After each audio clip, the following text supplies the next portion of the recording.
saudara, boleh sekali lagi kita tandakan kedua tangan kita di hadapan Tuhan. Tanda kita percaya, tanda kita berserah bahwa kita punya Tuhan Yesus yang kuasanya tak terbatas. Dulu, sekarang, sampai selama-lamanya. Kuasanya membuat sesuatu yang gak mungkin jadi mungkin. So, apapun kondisi saudara hari ini, Anda yang sedang letih, Anda yang sedang lemah, biar kuasanya membangkitkan iman kita hari ini. Thank you God. Mari bersama kita angkat suara kita menyembah Tuhan. Angkat permohonan doa kita sama Tuhan. Dia Tuhan yang kuasanya tak terbatas. Dia satu-satunya Tuhan yang mampu kita andalkan dalam hidup kita. Yes Lord, kami percaya, kami berserah, kami mau berdoa. We thank you Lord. We thank you Jesus.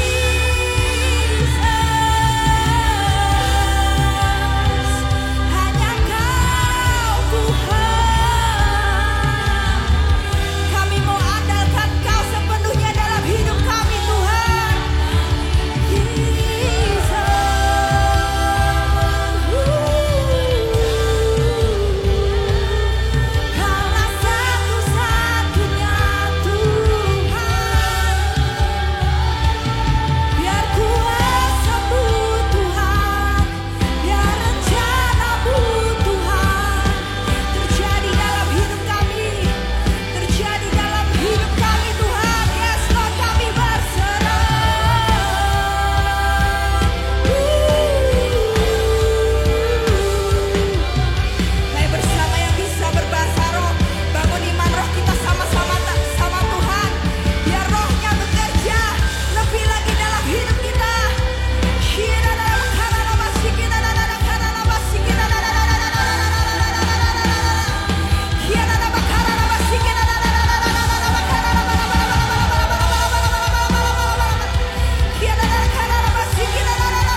hanya Kau yang ku percaya.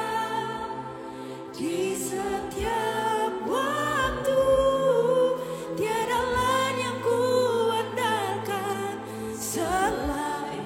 Bersama dengan angkatan kita, Yesus hanya Kau yang ku andalkan, melebihi siapapun juga. Yesus hanya Kau yang ku percaya. Di setiap waktu tiada lain yang ku andalkan selain. Sekali lagi kita nyatakan, Yesus hanya Kau yang ku andalkan, melebihi siapapun Tuhan.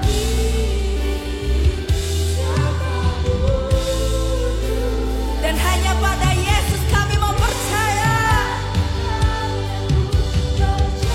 Di setiap waktu kami Tuhan,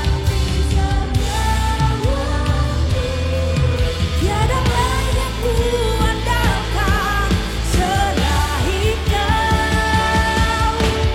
Yesus hanya Kau yang ku andalkan, melebihi siapapun juga. Yesus hanya Kau yang ku percaya. Di setiap waktu tiada lain yang ku andalkan selain Kau. Hikmatmu lebihi pikiranku. Jalanmu Tuhan, jalanmu di atas segala jalanku. Tinggi dan dalamnya kasih-Mu, hanya Kau Yesus yang ku andalkan. Hikmatmu lebihi pikiranku. Jalanmu di atas segala jalanku. Tinggi dan dalamnya kasih-Mu, hanya Kau Yesus yang ku andalkan. Mari katakan bersama, hikmat-Mu. Dengan tangan kita tinggi-tinggi ke hadapan Tuhan bersama-sama. Come on, yang online, yang di ruangan ini sama-sama. Dia ada di sini buat setiap kita. Kasih-Nya, hikmat-Nya, kekuatan-Nya.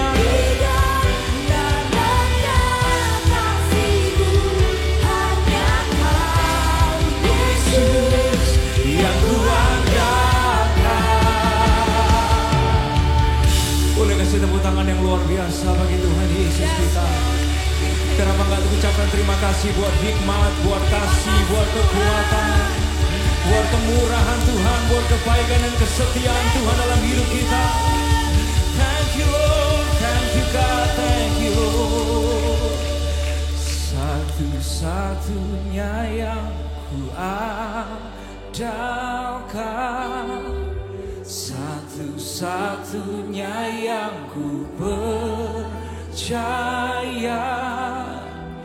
Engkau sumber kekuatan, sumber pengharapan, sumber keramaian. Satu-satunya yang ku andalkan, satu-satunya yang ku percaya. Engkau Tuhan memberkati, Tuhan penyembuhku, Tuhan pemulihku. Mari ausih bersama-sama. Satu-satunya yang ku andalkan, satu-satunya yang ku percaya. Engkau sumber kekuatan, sumber pengharapan, sumber kedamaian,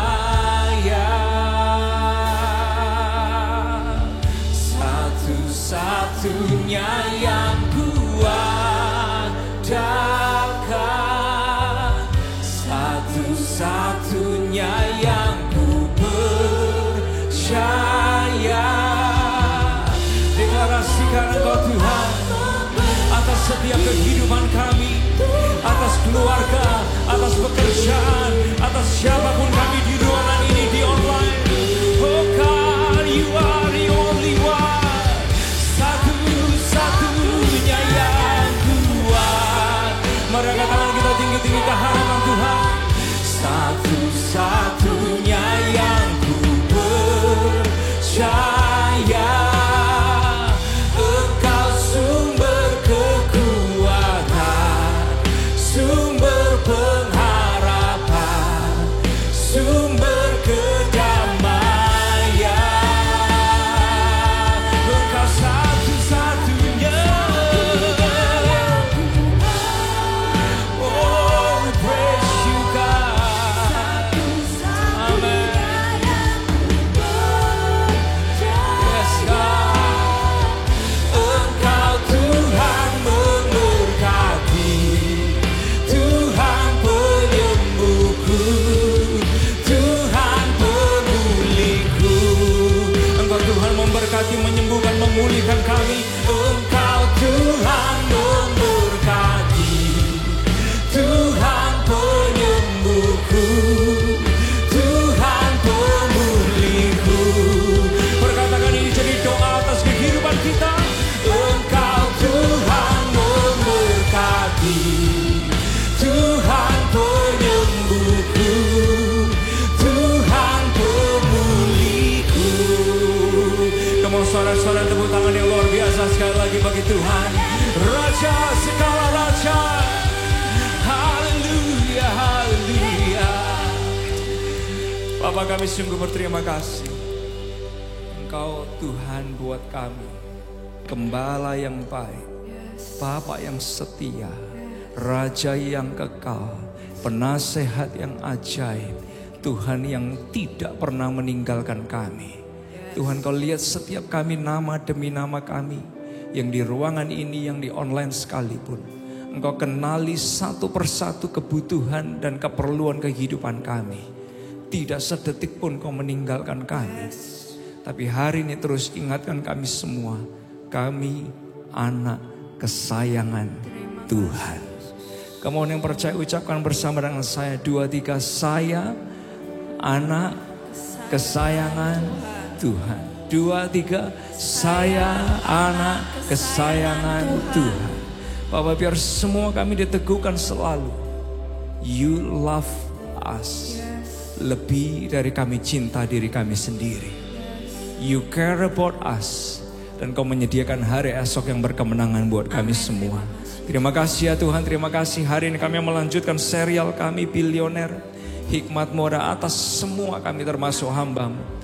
Supaya kami boleh menangkap pesan firman-Mu, menjadi pelaku firman, makin hari makin serupa dengan Yesus. Di dalam nama Tuhan Yesus yang diberkati, sama-sama kita berkata amin, amin, amin. Boleh kasih tepuk tangan yang luar biasa bagi Yesus kita. Praise God. Sebelum ada duduk, boleh say hi ke kanan kiri, depan belakang Bapak Ibu Saudara sekalian. Say hi kepada mereka. Silakan duduk kembali Bapak Ibu Saudara sekalian. Kita akan mendengarkan pengumuman dari media. Halo semua, welcome to Alpha Omega Church. Kami harap Anda tidak merasa canggung dengan cara kita mengangkat tangan, melompat, menyanyi, atau mendengar bahasa-bahasa yang mungkin asing bagi Anda, karena kami percaya bahwa lagu dapat membangkitkan iman dan itu merupakan ekspresi kita mengasihi Tuhan. Alpha Omega Church adalah tempat orang yang tidak sempurna, jadi kalau di antara Anda ada yang punya kawan atau keluarga yang tidak sempurna, Anda bisa ajak mereka untuk bersama-sama terhubung lewat ibadah online ataupun hadir di ibadah onsite.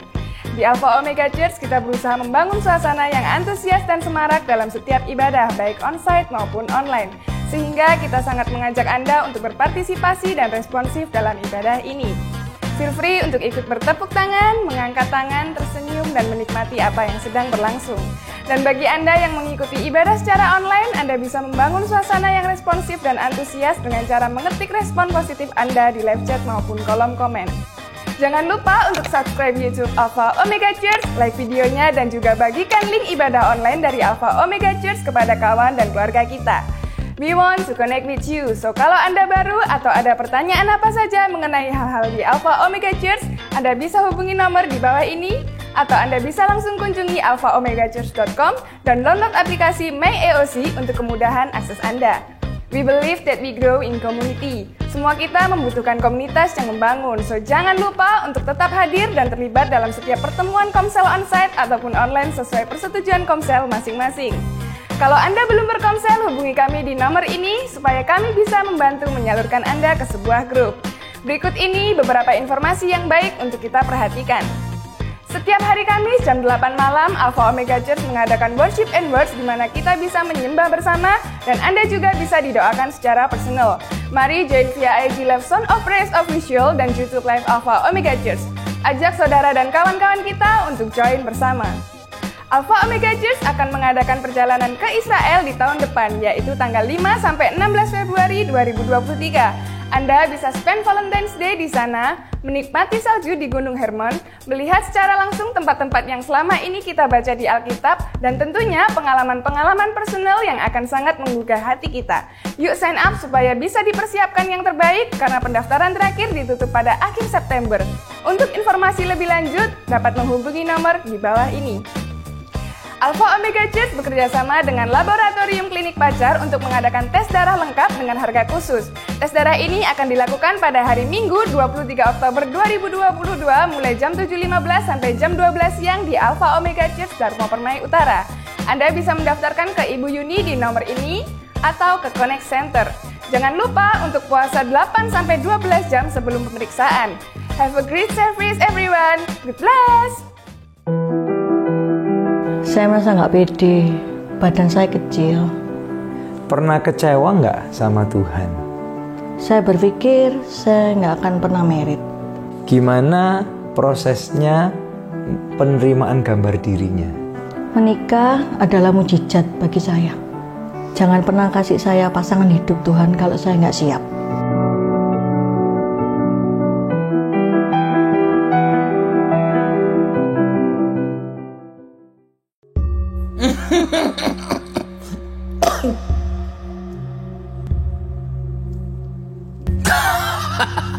Kenapa kamu kesini? Perkenalkan dulu, nama saya Ki Kondo.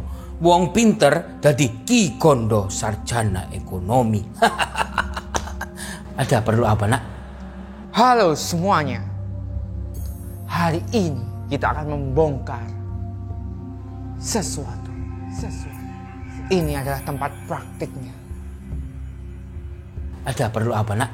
Saya butuh pelaris, Ki. Usaha saya sepi. Gimana ya, Ki? Bisa nggak dibantu? Pelaris, mau pesugihan ceritanya. Iya, Ki. Iya, mesti kerja. Soalnya gak kerja, gak iso soke. Ya, saya ramu dulu. Saya sendiri juga gak kaya soalnya. Ben soke. Kembang 7 rupa 7 kembang. Wis. Kamu pulang, bawa ini, ditanam di rumah, supaya kembang, nggak supaya suki. Pulang. Mari kita temui bersama.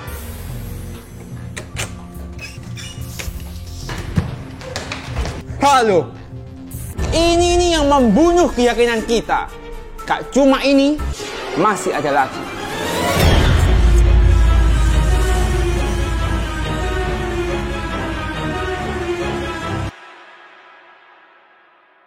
Tepuk tangan Bapak Ibu saudara sekalian. Senang sekali hari ini kita bisa beribadah bersama-sama.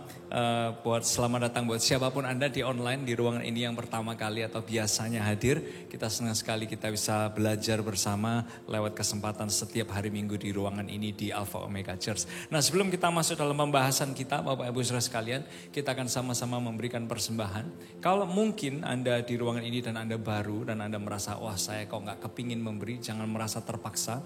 Tapi ketika kita memberi, membawa perpuluhan, persembahan khusus kita ke rumah Tuhan di Alpha Omega Church, kita selalu mengingatkan kepada kita semua kenapa kita melakukannya. Karena kita sedang mensupport visi Tuhan buat gereja lokal di tempat ini, membangun jembatan, membangun komunitas, membangun wadah di mana orang yang nggak sempurna, yang berdosa, siapapun itu bisa diterima apa adanya, dibangun menjadi pribadi yang lebih baik dan makin serupa dengan Tuhan. Oleh sebab itu mari kita berdoa bersama-sama untuk persembahan kita. Tuhan, terima kasih buat hari ini, hari yang sungguh indah. Kalau kami boleh berdoa, memuji, memohon, bersyukur, meminta kepada Tuhan, bahkan menyembah Engkau ya Tuhan. Lewat persembahan keuangan kami hari ini, kami juga diberi kesempatan untuk mengagungkan Engkau lewat keuangan kami. Kami berterima kasih Tuhan buat kehormatan ini. Dan kami tahu bahwa lewat persembahan kami semua, lewat perpuluhan kami, AOC akan terus menjadi tempat wadah yang memberi dampak bagi bangsa ini, bagi bangsa-bangsa. Untuk terus membuktikan ketika ada orang gak sempurna, mereka boleh ngalamin perubahan hidup di dalam Engkau. Dan ada mujizat di dalam Engkau. Terima kasih ya Tuhan, terima kasih. Kami siap memberi dengan sukacita. Dan semua siap memberi dengan sukacita, sama-sama kita berkata, amin, amin, amin. Usher please and thank you. Kalau Bapak Ibu Saudara sekalian pakai barcode atau QR code, di balik dari amplop kita sudah ada QR code yang disediakan sehingga Anda bisa menggunakan dan mengaksesnya.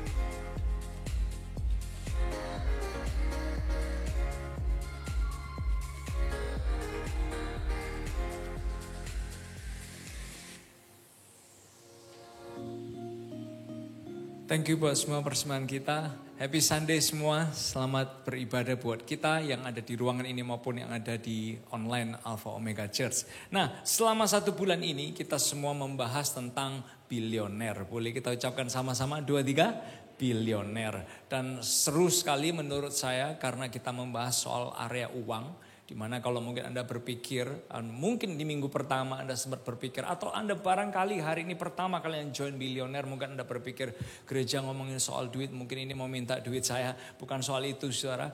Mungkin Anda mungkin gereja membahas soal duit, mungkin ini membahas tentang Injil kemakmuran, bukan juga soal itu. Tapi yang kita bahas selama bilioner adalah memastikan bahwa uang itu bukan jadi tuan atas kita, tapi kita bisa memperhamba. Kita bisa memperalat uang kita. Sehingga Tuhan dia bisa terus jadi Raja dan Tuhan dalam kehidupan dan di dalam hati kita semua. Nah hari ini Bapak Ibu Saudara sekalian, saya ingin mengajak kita melihat di bagian yang ketiga dari serial bilioner ini. Bagian yang ketiga diberi judul tentang uang kok pas-pasan. Boleh ucapkan sama-sama 2, 3. Uang kok pas-pasan. Uang kok pas-pasan. Berapa banyak yang sering dengar kata-kata itu. Aduh, uangnya kok pas-pasan gitu saudara.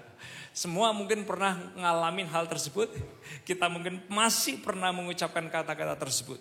Sebab kadang seringkali kita berpikir enaknya soal uang. Enaknya ya kan. Kalau bisa, uang itu gak pas-pasan. Tapi kalau bisa itu banyak. Limpah-limpah.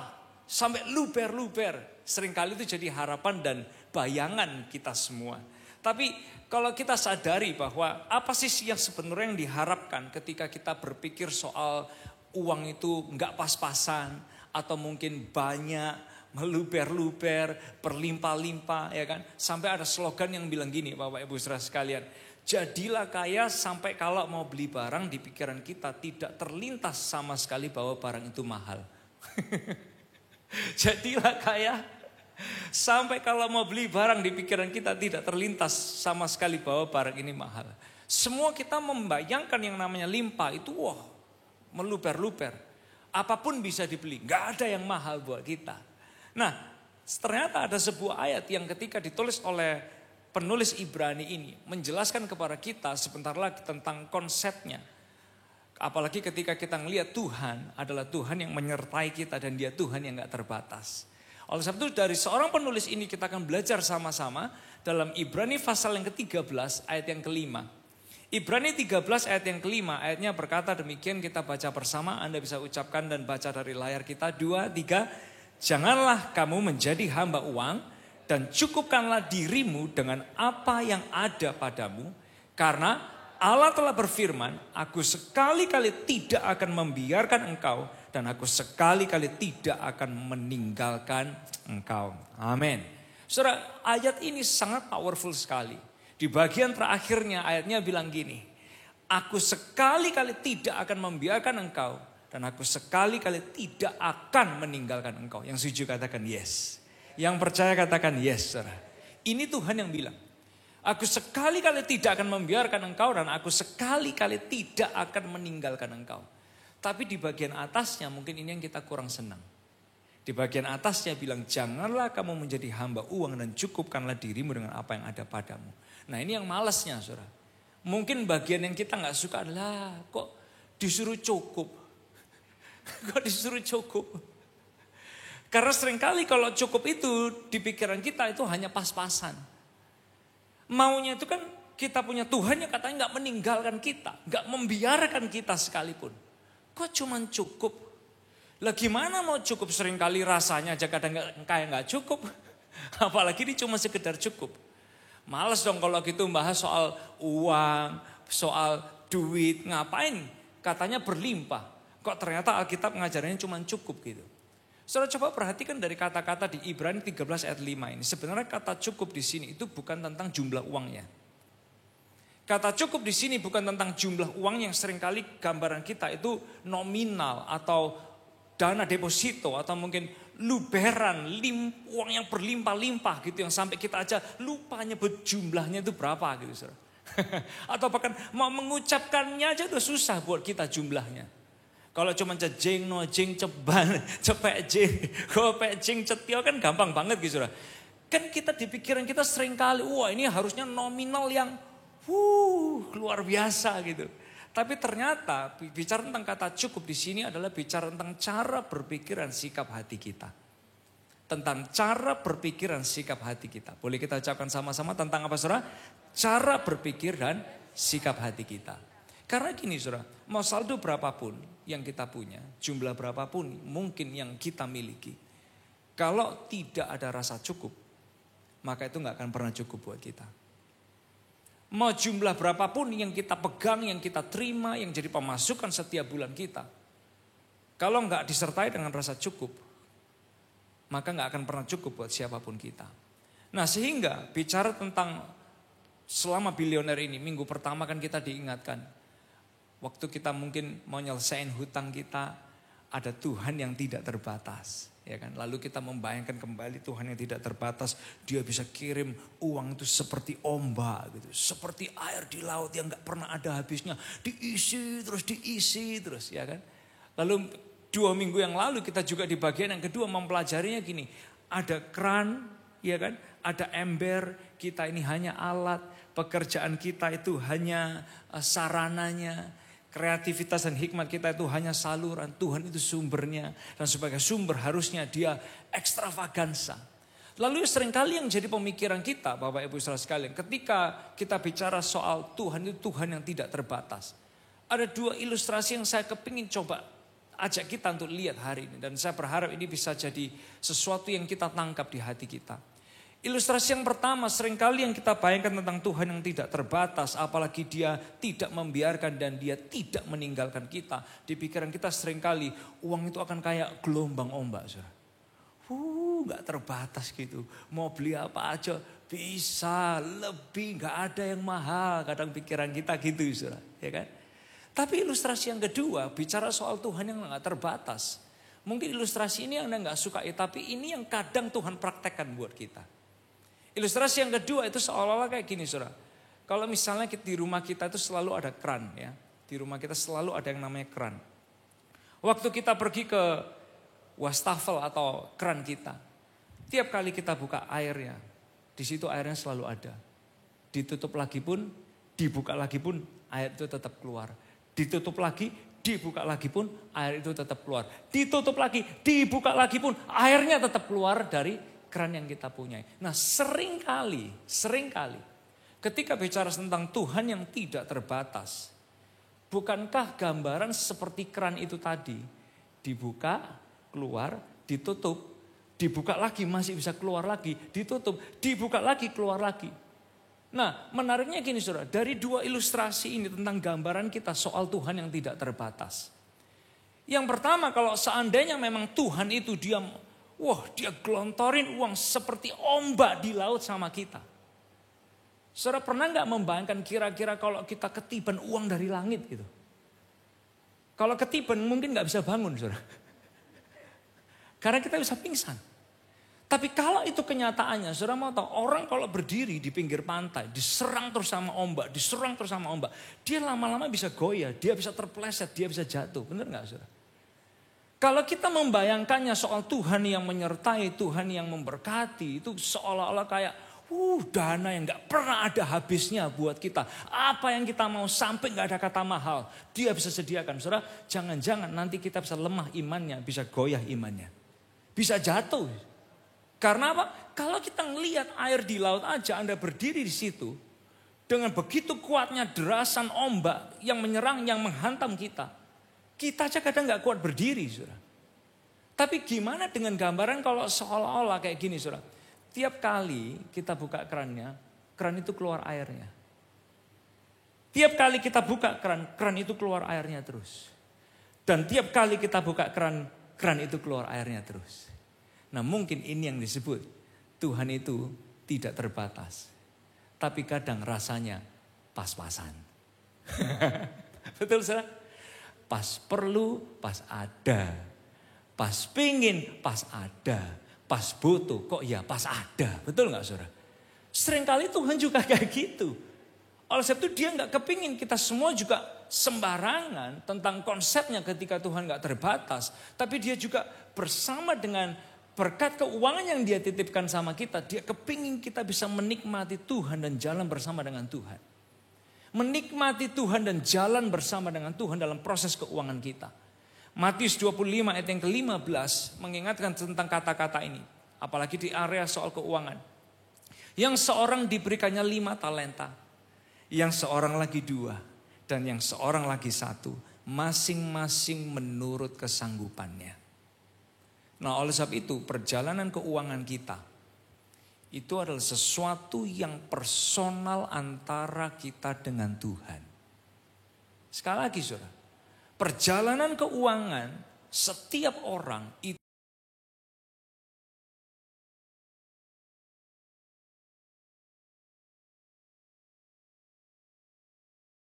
pingin jadi seperti orang lain. Percuma. Matius 25 ayat 15 menjelaskan kepada kita. Boleh kok kita itu belajar, terinspirasi, termotivasi dari orang lain. Boleh. Tapi coba pegang ini baik-baik. Matius 25 ayat 15. Yang seorang diberikannya. God gives. Oleh sebab itu buat kita yang namanya perjalanan keuangan itu sesuatu yang personal. Antara kita, antara saya dan keluarga saya dengan Tuhan. Antara Anda dan keluarga Anda dengan Tuhan. Yang Tuhan rancangkan bagi setiap kehidupan kita masing-masing. Nah sehingga Bapak Ibu Saudara sekalian yang namanya keuangan pas-pasan itu kan gak selalu jelek, gak selalu buruk. Kadang aja konotasinya waktu kita gak coba pikir lebih baik lagi. Konotasinya kan ya kok pas-pasan. Mana enak hidup pas-pasan gitu. Tapi pas butuh, pas ada. Pas mau, pas bisa. Pas mau memberi juga pas bisa. Bukankah itu juga karya Tuhan yang dia bisa kerjakan dalam kehidupan kita semua. Jadi yang namanya pas-pasan konotasi gak selalu jelek.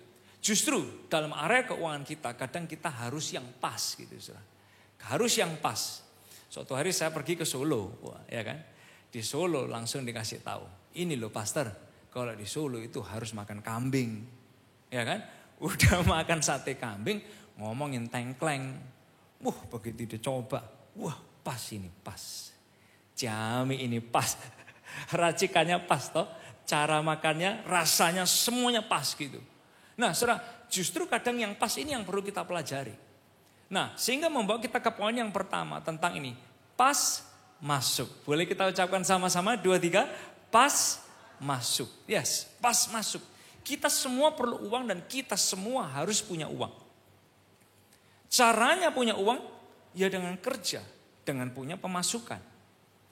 Ada yang menyebut pasif income, aktif income, harus ada pemasukan dan harus kerja. Karena dengan bekerja, dengan adanya pemasukan, maka kita dapat uang. Bukan hanya dengan doa saja, tapi juga harus dengan bekerja dan punya pemasukan. Tapi memang tantangannya adalah gini, banyak sekali hari-hari ini orang yang mengajar dan membuat kita terjebak dalam pikiran gini.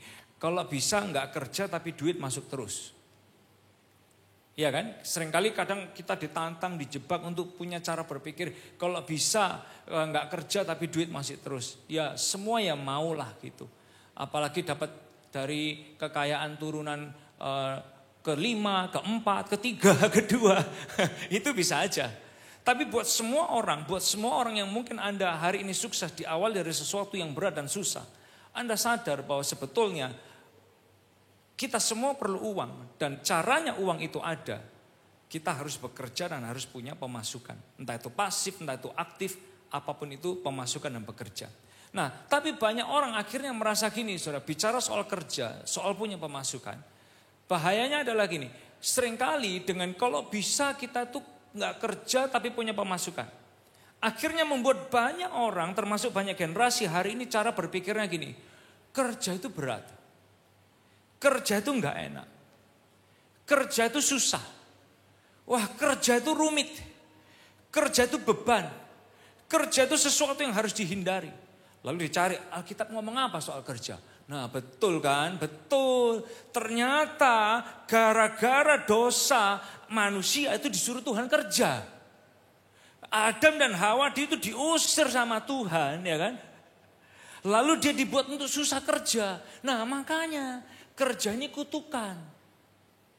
Lalu kita semua berpikirnya, memandangnya bahwa kerja itu sesuatu yang berat, yang kalau bisa dihindari, yang kalau bisa tanpa kerja ada pemasukan. Dan sampai orang berpikirnya gini loh, sebelum Adam dan Hawa itu disuruh kerja karena dosanya, mereka itu leha-leha loh di Taman Eden itu.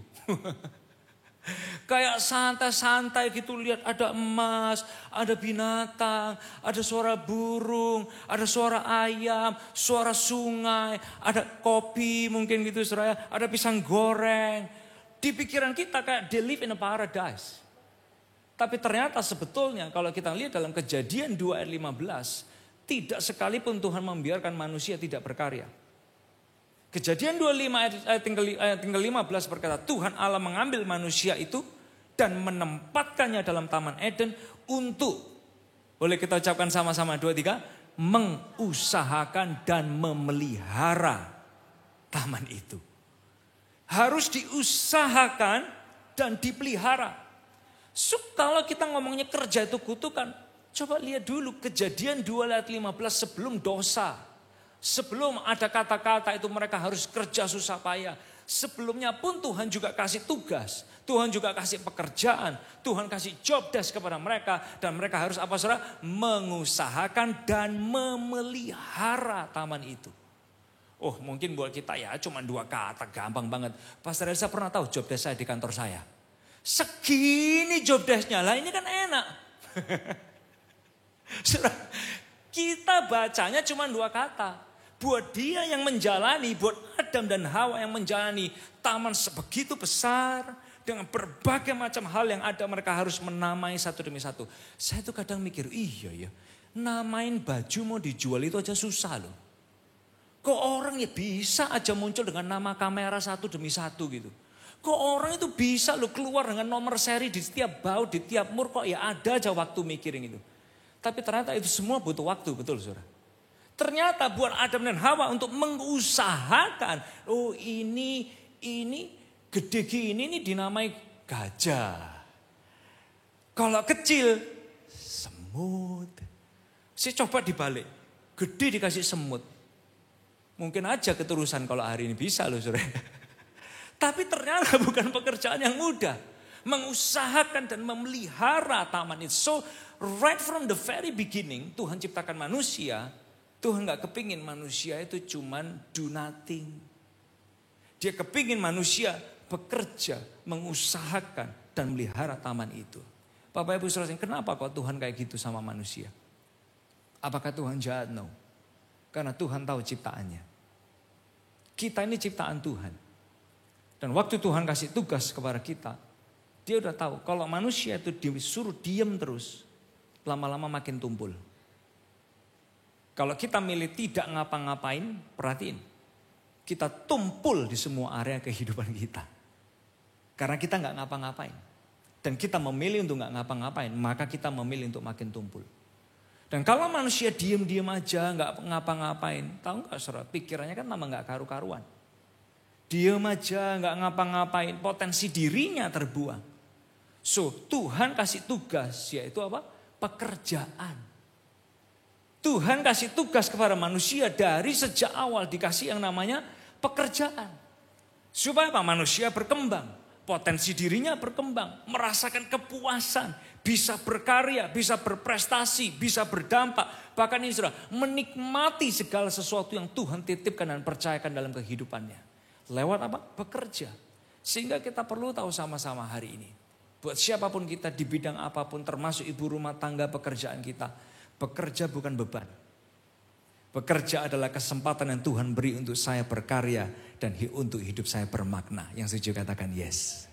Boleh kita baca sama-sama? 2, 3. Bekerja bukan beban. Bekerja adalah kesempatan yang Tuhan beri untuk saya berkarya dan untuk hidup saya bermakna.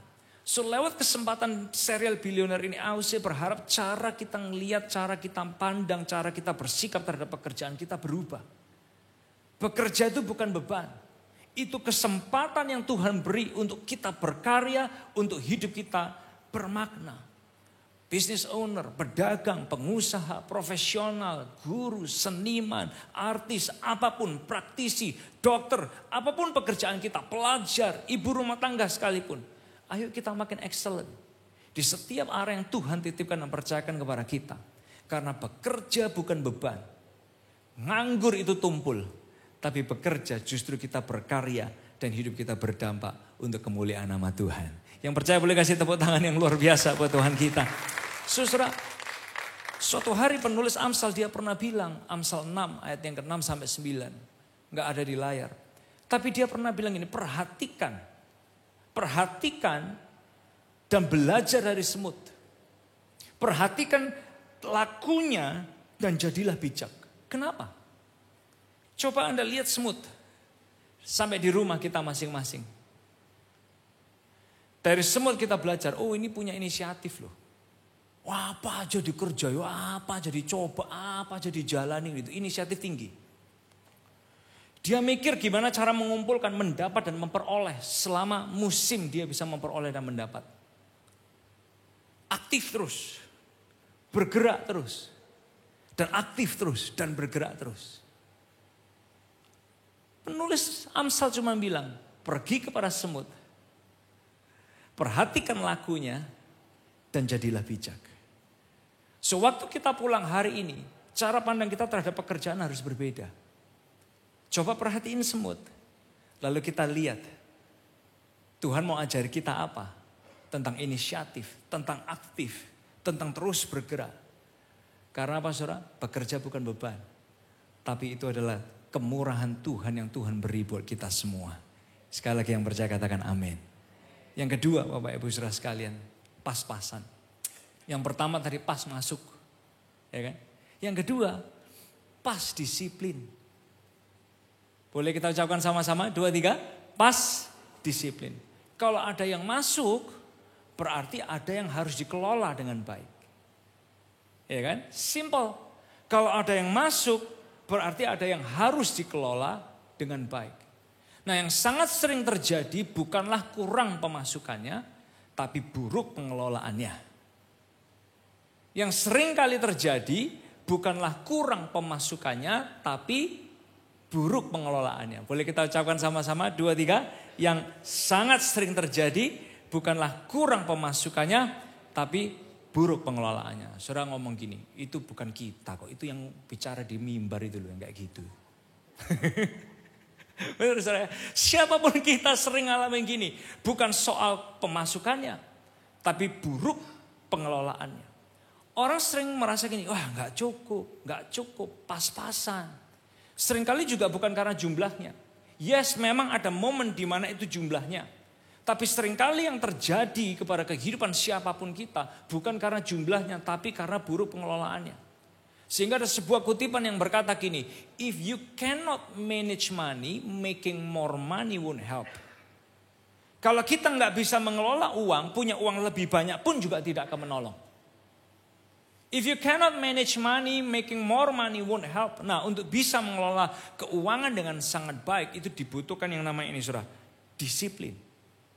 Oleh sebab itu di poin yang kedua ini kita membahas tentang bukan hanya yang pertama pas masuk, yang kedua kita membahas tentang ini pas disiplinnya. Punya uang itu perlu. Semua harus punya uang. Tapi mengelola dan memakai uang dan menikmati uang itu juga harus dengan bijaksana. Bapak Ibu Saudara sekalian, Lukas 19 ayat yang ke-11 sampai 27. Itu pernah menceritakan sebuah cerita gini. Ada seorang tuan. Dia mau pergi. Terus dia titipkan yang namanya mina kepada 10 hambanya. Dan pesan tuan itu adalah gini. Pakai uang ini untuk berdagang. Nah, kata dagang di sini ini sebetulnya cukup luas, saudara. Kata dagang di situ sebetulnya adalah kata-kata gini, di mana kita harus mengerjakan, kita harus menggunakan, kita harus mengatur uang ini berkembang, lalu dikelola, berkembang lagi, dikelola sampai berkembang lagi. Ternyata maksudnya di sana adalah kata-kata itu berdagang. So dari cerita itu ternyata betul tuan ini kembali. Wah, ada yang nggak expect. Wah, tuannya kembali. Ada yang sudah siap. Ketika tuannya kembali dia bilang, Tuan ini yang 1 mina sekarang udah jadi 10 mina. 1 mina jadi 10 mina. Orang berikutnya, Tuan yang 1 mina sekarang udah jadi 5 mina. Ini juga luar biasa ini. Sama-sama semua dapat 1. Sekali lagi, perjalanan keuangan kita itu setiap orang personal dengan Tuhan. So when you walk with God, waktu kita pegang keuangan, pastiin kita jalan bersama dengan Tuhan. God is very personal about us, khususnya di area keuangan kita. So dari cerita itu kembali lagi, saudara. Yang 1 orang ini dari 1 mina jadi 10. Ini kan berarti dia bisa ngatur, dia bisa mengelola dengan baik. Yang orang berikutnya 1 jadi 5. Ada juga di antara 10 orang ini 1 pun disembunyikan. Malah mungkin itu maksudnya malah defisit. Kan aneh gitu, saudara. Kok bisa sama-sama dikasih 1, tapi yang 1 jadi 10, yang 1 jadi 5, yang satunya defisit, malah dihilangkan, disembunyikan. Nah, bicara soal mengelola, saudara. Dari situ kita belajar ternyata Tuhan gak cuma kasih kita hikmat untuk mendapat, tapi Tuhan juga mau kita punya hikmat dalam mengelola dan mengatur keuangan kita. Salah satu cerita terbaik, Kejadian 40. Yusuf itu cuma dikasih Tuhan hikmat sederhana. Dia bisa ngelihat, sebentar lagi akan datang masa resesi. Ya. Saya tuh jujur, saudara, bilioner tahun ini. Buat saya pribadi, itu seperti ada pesan profetik buat kita semua. Kita ini gak tahu nanti di depan akan ada apa di tahun depan. Tapi semua value yang diajarkan selama saya dari bilioner itu menolong kita untuk berhikmat, waspada, dan juga berjalan bersama dengan Tuhan di area keuangan kita. Nah, coba Anda perhatikan Kejadian 40. Yusuf itu dapat hikmat. Ini sebentar lagi ada resesi. Terus dia dapat pesan khusus dari Tuhan. Resesinya ini gede. Besar-besaran. Lalu dia mulai kumpulkan dulu. Semua dikumpulkan. Kalau Anda baca di Kejadian 39, di Kejadian 40, 41. Dia bangun gudang, bangsanya, mewakili Mesir. Dia bangun gudang, dia bangun gedung-gedung, lalu mulai dikumpulkan berapa persen dari apa yang mereka dapat itu mulai dikumpulkan, disimpan sampai ada begitu banyak gudang. Datanglah di Kejadian 41, kelaparan hebat bukan hanya melanda Mesir tapi juga seluruh negeri. Bukankah hari-hari ini kita kalau lihat sosial media, semua ngomongnya, semua negara juga ngalamin masalah. Betul saudara? Hari-hari ini kita kalau lihat di media. Itu juga terjadi di zaman Yusuf. Tapi orang ini dapat hikmat dari Tuhan untuk mengelola, untuk mengatur sedemikian rupa. Justru waktu di masa kelaparan hebat bukan hanya di Mesir tapi di semua bangsa sekitarnya. Itu ngalamin kelaparan hebat. Justru dia mulai buka gudangnya satu, buka gudang yang dua, buka gudang yang ketiga. Dijuali dan negeri itu tidak ngalamin kelaparan selama masa kelaparan hebat. The wisdom dari Tuhan dalam mengatur dan mengelola kita butuhkan. Siapapun kita butuh yang namanya hikmat dalam mengelola dan mengatur. Oleh sebab itu Bapak Ibu Saudara, AOC selalu ngajarin prinsip yang sederhana sekali. Yang sederhana sekali, bicara soal mengatur dan mengelola keuangan kita. Ketika uang itu masuk, yang pertama selalu ingat Tuhan. Selalu ingat Tuhan lewat apa? Perpuluhan kita. Yang kedua, punyai tabungan jangka panjang. Ini yang dari tahun ke tahun di Bilioner selalu diomongin. Yang kedua, punyai tabungan jangka pendek. Apapun itu bentuk dan wujud dan model yang Anda pikirkan. Yang keempat, pikirkan kebutuhan. Yang kelima, dan lain-lain. Misalnya hobi, keinginan, membantu orang dan lain sebagainya. Tapi 5 prinsip sederhana ini kalau bisa kita lakukan. Ya, 5 prinsip yang sederhana dari Alkitab. Ingat Tuhan yang pertama. Yang kedua punya tabungan jangka panjang. Jangka panjang itu bukan bicara 5 tahun diambil dikeluarin buat beli laptop. Bukan saudara. Panjang, pokoknya panjang, betul panjang. Yang ketiga itu bicara soal tabungan jangka pendek. Yang keempat bicara soal kebutuhan yang kita pakai sehari-hari. Mungkin cicilan yang harus kita bayar. Dan yang kelima baru dan lain-lain. Kalau mungkin kita ngomong hitungan ini dengan skema ini. Sama-sama 10 jutanya. Habis juga habis. Tapi kalau Anda urutannya jelas. Tuhan, tabungan jangka panjang, tabungan jangka pendek, kebutuhan dan lain-lain. Habisnya itu jelas. Tapi kalau 10 juta dibalik dan lain-lain dulu. Baru kebutuhan. Nah ini makanya seringkali orang ngomong buat hidup aja susah apalagi memberi. Berarti udah jelas salah. Kebalik itu cara ngaturnya. Apalagi jangankan pas-pasan. Ini aja udah gak pas. Berarti terbalik dong. Kita seringkali dan lain-lain dulu. Kebutuhan dulu lalu kita baru mikir. Kok gak punya tabungan? Benar gak saudara? Nah oleh sebab itu Tuhan dia ngajarin kepada kita 5 hal yang sederhana waktu kita mengelola. Anda bisa terjemahkan dengan keluarga dan pasangan Anda masing-masing lewat metode apa dan cara apa. Tapi jelas sekali ketika Tuhan mengajarkan kepada Yusuf untuk mengelola, untuk mengatur. Dia juga kepingin pelajaran itu turun kepada kita semua hari ini. Di area keuangan kita. Ingat Tuhan, tabungan jangka panjang, tabungan jangka pendek. Kebutuhan, baru dan lain-lain. Nah kenapa sih kok di AOC itu kita ngajarinya seimbang? Bukan cuma give, God will bless you. Nanti kita kayak bohongin orang gitu saudara. Tapi kita kepingin semua orang tuh excellent dalam mendapat. Excellent dalam mengatur. Dan juga excellent dalam memberi. Membawa kita ke bagian yang ketiga Bapak Ibu Saudara sekalian. Yang ketiga adalah ini, pas memberi. Boleh kita ucapkan sama-sama 2, 3. Pas memberi. Saudara mau tahu, orang kalau hanya diajari memberi. Hanya diajari memberi tanpa diajari mendapat dan mengelola. Itu jadi boros.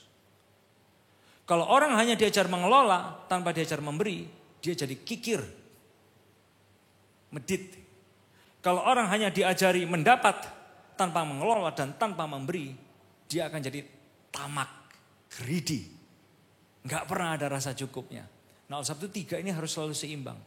Pas masuk, pas disiplin, pas memberi. Pas masuk, pas disiplin, pas memberi. Boleh kita ucapkan sama-sama 2, 3. Pas masuk, pas disiplin, pas memberi. Nah, waktu kita memberi yang adalah kita memberi kepada Tuhan. Sebetulnya kita bukan memberi kepada Tuhan. Itu salah kata-katanya. Kita mengembalikan apa yang menjadi milik Tuhan. Itu yang betul, saudara. Saya nggak peduli dengan perdebatan orang, oh di perjanjian lama itu katanya sudah selesai, lalu bukankah Tuhan Yesus sudah menghapus semua hukum Taurat, perpuluhan ya, lalu dia sudah menggenapi dengan dirinya. Saudara mau tahu kalau dia betul-betul sudah menggenapi dengan dirinya di zaman anugerah ini, bukankah kita yang lihat anugerah Tuhan, harusnya kita lebih dari orang Israel zaman itu. Hati-hati loh ya. Jadi kalau kita bilang, oh nanti di perjanjian lama itu udah selesai, itu udah gak berlaku. Yes, oke, pertanyaannya. Kalau mau jujur, apakah di zaman anugerah ini kita lebih dari orang Israel? Bohong nanti lama-lama kita. Yang bisa kita lakukan adalah, gak usah ngomongin, oh itu udah gak berlaku dan lain sebagainya. Simple, dia ngajarin 10% itu kan sederhana. Orang Israel waktu itu ada yang 20%. Tapi Tuhan tidak mengharuskan hari ini kepada kita 10%. Bukan karena nanti ditakut-takutin. Oh kalau kasih 10% Tuhan akan memberkati. Enggak kayak gitu saudara. Karena apa konsepnya? Bukan kita memberi loh perpuluhan itu. Konsepnya adalah kita membawa kembali apa yang jadi milik Tuhan. Yang dia percayakan kepada kita. Ilustrasi yang tahun lalu udah dipakai. Saya tahun ini cuma mengingatkan. Cuma saya tambahin dikit. Misalnya gini. Saya titipin handphone ini kepada Konio misalnya. Ya kan?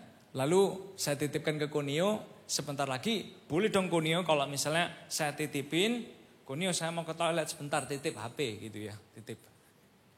Balik dari toilet, ini HP diberikan kepada saya atau dibawa kepada saya? Dibawa kembali dong kepada saya. Bukan diberikan, karena ini punya saya. Ya kan? Nah oleh sebab itu di Maleakhi 3, kalau ayatnya boleh dikeluarkan, di Maleakhi pasal yang ketiga, ayatnya pernah menjelaskan kepada kita gini, bawalah seluruh persembahan perpuluhan. Bawalah, bukan berilah. Bawalah seluruh persembahan perpuluhan ke dalam rumah perbendaharaan supaya ada persediaan makanan di rumahku dan ujilah aku firman Tuhan semesta alam, apakah aku tidak membuka bagimu tingkap-tingkap langit dan mencurahkan berkat kepadamu sampai berkelimpahan. Saya nggak kepingin ngomongin tentang, oh kalau kita perpuluhan pasti diberkati. Please, we don't give to get. Tapi kita sedang ngomongin apa yang kita lakukan itu kita membawa apa yang menjadi milik Tuhan dan menjadi bagiannya Tuhan. Nah tapi ada sebuah ayat yang juga bilang gini. Maka di ayat yang ke-11. Di Maleakhi 3 juga. Aku akan menghardik bagimu belalang pelahap supaya jangan dihabisinya hasil tanahmu. Dan supaya jangan pohon anggur di padang tidak berbuah bagimu. Firman Tuhan semesta alam. So saya lanjutkan ilustrasi tadi. Kalau misalnya Bapak Ibu saudara sekalian saya ini punya HP ya kan. Terus HP saya ini, kalau saya jaga sendiri, misalnya karena Konio badannya lebih besar, ya kan, dia punya kekuatan untuk melindungi, menjaga, refleksnya kencengnya minta ampun, misalnya HP mau jatuh aja langsung, wah bisa ditangkap gitu, pokoknya luar biasa gitu. Nah kalau seandainya HP ini saya pegang sendiri, saya merasa ini HP saya. Dia kena air, dia jatuh, dia masuk ke got. Apakah itu tanggung jawabnya Konio? Sama sekali bukan. Karena waktu HP ini masuk di got, waktu HP ini jatuh, waktu HP ini mungkin masuk di air, kena air. Bukan Konio yang pegang. Saya yang pegang sendiri. Karena ini saya rasa ini punya saya. Betul saudara ya? Nah sama halnya ketika seringkali gini. Yaitu tadi saudara, perdebatan antara, itu kan di perjanjian lama sudah nggak ada gitu. Ya nggak masalah. Karena memang di perjanjian baru kita hidup dalam zaman anugerah. Tapi pertanyaannya, apakah kita masih membuat Tuhan jadi Tuhan atas uang kita? Apakah kita masih membawa kepada Tuhan apa yang selama ini dia titipkan kepada kita? So waktu kita mungkin ya, kita nggak membawa kembali atau nggak bilang, no. Everything I have is mine. Kita bilang sama Tuhan. Gak ada ceritanya. Mau gereja ngomongin bilioner dari tahun dahulu kala sampai nanti 2055. Pokoknya tidak ada ceritanya. Semua yang kita punya ini milik Tuhan. Gak ada. Ini punya saya sendiri gitu. Nah saudara, yang sering kali terjadi adalah berarti gini. Kita bilang sama Tuhan. Tuhan jangan repot-repot. Gak usah jaga-jaga buat saya. Gak usah lindungi saya. Gak usah pertolongan buat saya. Cukup berkati saya. Tuhan gak usah jaga, Tuhan gak usah lindungi, Tuhan gak usah kasih pertolongan. Kira-kira attitude kita gitu sama Tuhan berani saudara? Berani nggak? Coba Anda ngomong gitu sama Tuhan. Tuhan berkati dong. Masa berkat aja nggak mau kasih? Ih, medit banget nih Tuhan. Terus kita bilang, sudah diberkati, kita bilang, udah gak usah dijaga. Gak usah dilindungi. Gak usah kasih pertolongan buat saya. Saya jaga sendiri. Bisa kok. Berani Anda ngomong gitu sama Tuhan? Kita gak berani ngomong gitu, tapi kita berani bersikap gitu seringkali. Nah oleh sebab itu kenapa Bapak Ibu Saudara sekalian? Kenapa sih kok Tuhan ngajari perpuluhan? Hanya untuk membuat supaya hati kita ini jelas di mana letaknya. Siapa rajanya, siapa Tuhannya. Dan dari situ kita bisa tahu, Tuhan bisa tahu siapa yang bertata di hati kita semua. Itu aja sederhana. Nah oleh sebab itu ada banyak argumen. Ya nanti daripada kasih perpuluhan kan lebih baik kita kasih ke orang-orang yang gak mampu gitu. Ya kan? Itu ada bagiannya. Itu yang B, kasih kepada sesama.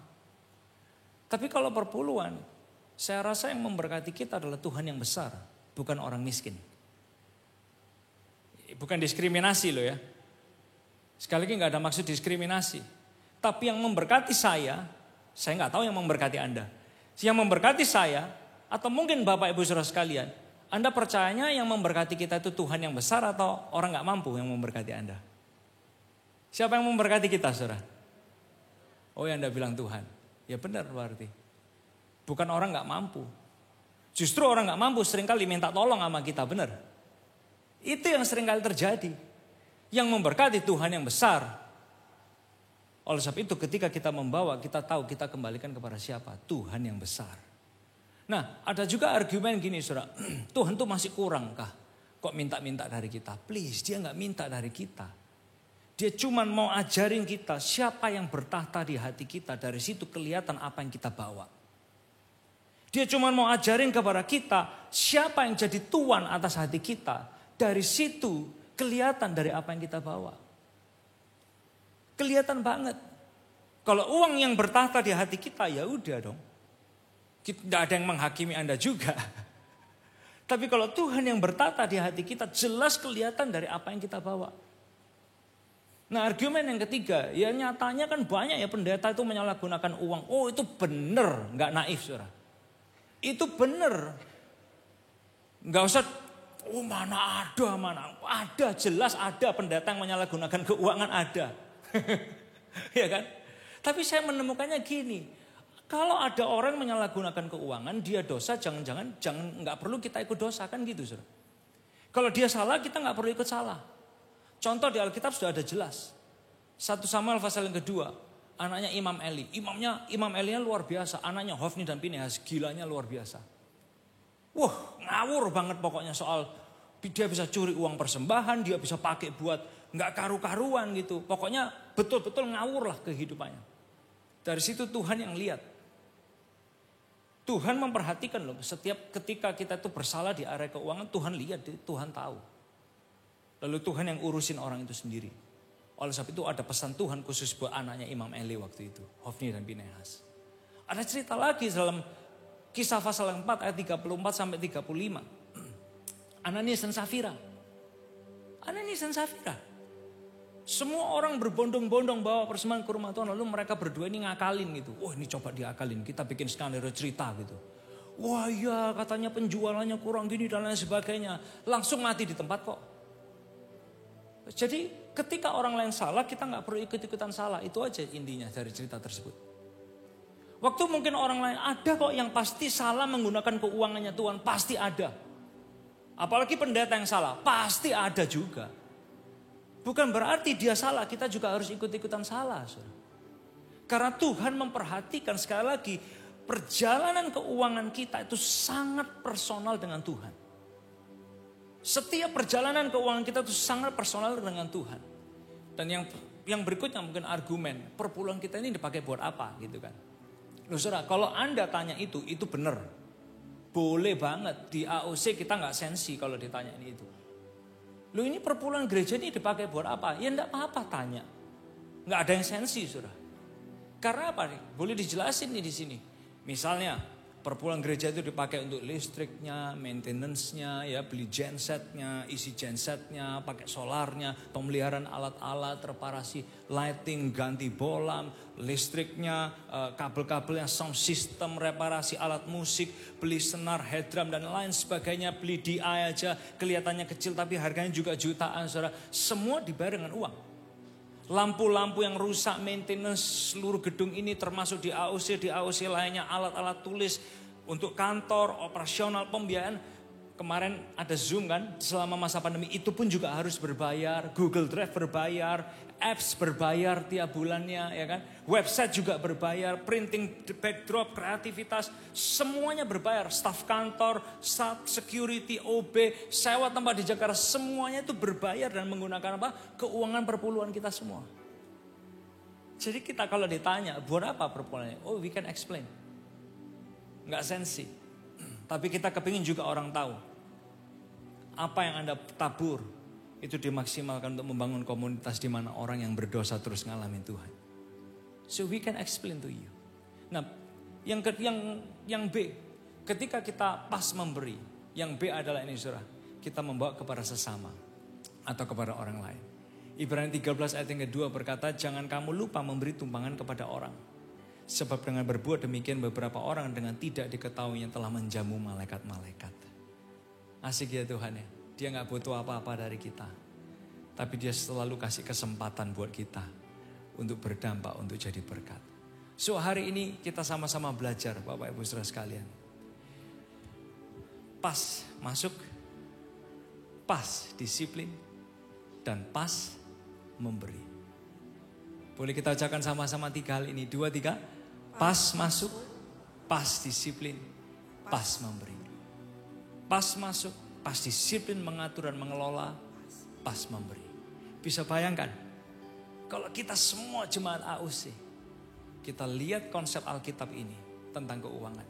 Pas masuk, disuruh belajar dari semut katanya. Lihat itu inisiatif dan kreatifnya dan aktifnya dia. Waduh, gak capek Tuhan. Ya pokoknya lihat belajar, jadilah bijak katanya penulis Amsal gitu. Pas mengelola, semuanya dikasih hikmat mengelola kayak Yusuf mengelola. Bisa bayangkan saudara, kita ini bukan cuma diberkati, kita berjaya dalam anugerah Tuhan. Come on, yang percaya kasih tepuk tangan yang luar biasa buat Tuhan kita. Boleh saya undang kita semua bangkit berdiri bersama-sama. Tadakan kedua tangan kita ke harapan Tuhan.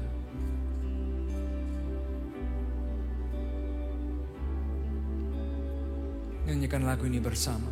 Mujizat masih terjadi. Ku letakkan imanku padamu Yesusku. Hatiku tetap bersyukur, buka mataku melihat setiap hari ada mujizat. Nyanyikan bersama-sama. Mujizat masih terjadi, ku letakkan imanku padamu Yesusku. Hatiku tetap bersyukur, buka mataku melihat setiap hari ada mujizat. Mari angkat tangan kita bersama-sama. Mujizat masih terjadi, ku letakkan imanku padamu Yesusku. Hatiku tetap bersyukur, buka mataku melihat setiap hari ada mujizat. Boleh kasih tepuk tangan yang luar biasa bagi Tuhan kita.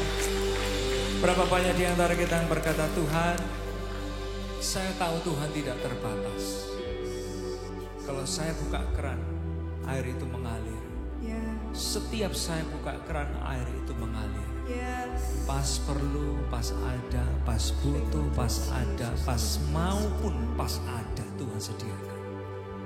Engkau enggak pernah membiarkan kami. Engkau tidak pernah meninggalkan kami. Biar kami berhikmat di area keuangan kami. Pas masuk, pas disiplin mengelola, pas memberi. Supaya kami bukan hanya melihat hidup kami berhasil dalam satu season, no, tapi kami berjaya bersama dengan Tuhan. Boleh saya doa buat kita semua yang mau berjaya dalam anugerah Tuhan.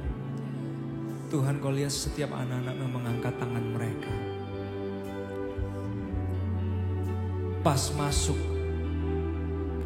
Tuhan kasih kemurahan. Pas disiplin mengelola, Tuhan kasih hikmat dan visi besar. Pas memberi, Tuhan kasih hati, Tuhan kasih hikmat, dan Tuhan kasih generosity. Tuhan, hamba-Mu berdoa buat setiap jemaat-Mu yang online, yang di ruangan ini. Gak satu pun dibiarkan Tuhan. Gak satu pun ditinggalkan Tuhan. Kondisi ekonomi boleh berkata apapun, tapi kami punya Tuhan yang berjanji, sekali-kali aku tidak akan meninggalkan Engkau. Sekali-kali aku tidak akan membiarkan Engkau. Tuhan, season demi season hamba-Mu percaya Tuhan bisa pakai. Bukan hanya mendatangkan keberhasilan, tapi membuat kami semua berjaya di dalam anugerah-Mu ya Tuhan. Terima kasih Tuhan, terima kasih. We receive from you today. We receive from you. Mujizat masih terjadi. Ku letakkan imanku pada, bukan pada uang, bukan pada harta, tapi pada Yesus. Hatiku tetap bersyukur. Buka mataku setiap hari ada mujizat. Mari bersama-sama angkat tangan kita. Mujizat masih terjadi. Ku letakkan imanku padamu Yesusku. Hatiku tetap bersyukur. Buka mataku melihat setiap hari ada mujizat. Buka mataku melihat. Buka mataku melihat setiap hari ada mujizat. Kamu yang percaya. Buka mataku melihat setiap hari, amin, ada mujizat. Kamu boleh kasih tepuk tangan sorak-sorak yang luar biasa bagi Tuhan kita. Setiap hari ada mujizat Tuhan. Setiap hari ada kebaikan Tuhan. Setiap hari ada kesetiaan Tuhan. Setiap hari ada kemurahan Tuhan. Setiap hari ada anugerah Tuhan. Setiap hari ada mujizat dari Tuhan. Amin, amin, amin. Thank you God. Terima kasih Tuhan, terima kasih. Tiba saatnya kami kembali ke tempat kami masing-masing. Dengan menadahkan tangan kita untuk menerima doa berkat. Diberkati setiap jemaat Tuhan dengan berkat yang berlimpah-limpah. Berkati kesehatan kami dan keluarga kami. Berkati pendidikan dan kecerdasan next generation kami. Berkati cinta kami kepada Tuhan makin hari makin cinta Yesus. Berkati pekerjaan keuangan kami, bukan hanya lihat keberhasilan. Izinkan kami semua berjaya dalam anugerah Tuhan. Bapa, berkati hati kami supaya kami punya hati seluas samudra. Berkati kami dengan hikmat, kreativitas berlimpah untuk terus menang bersama dengan Tuhan dalam hidup sehari-hari kami. Bapak, Engkau lihat semua kami, Mbak, persembahan perpuluhan, persembahan janji iman ke rumah Tuhan. Engkau tidak pernah kembalikan sama. Engkau membuat semua kami menuai perkara ajaib demi perkara ajaib dalam tiap langkah kehidupan kami. Terima kasih ya Tuhan, terima kasih. Engkau Raja dan Tuhan di hati kami, dan bukan uang alat kami, uang hamba kami. Biar nama Tuhan dipermuliakan lewat kehidupan kami semua. Di dalam nama Tuhan Yesus yang diberkati, sama-sama kita berkata amin. Amin. Boleh kasih tepuk tangan yang luar biasa sekali lagi. Happy Sunday. Tuhan berkati kita semua. Sampai jumpa minggu depan.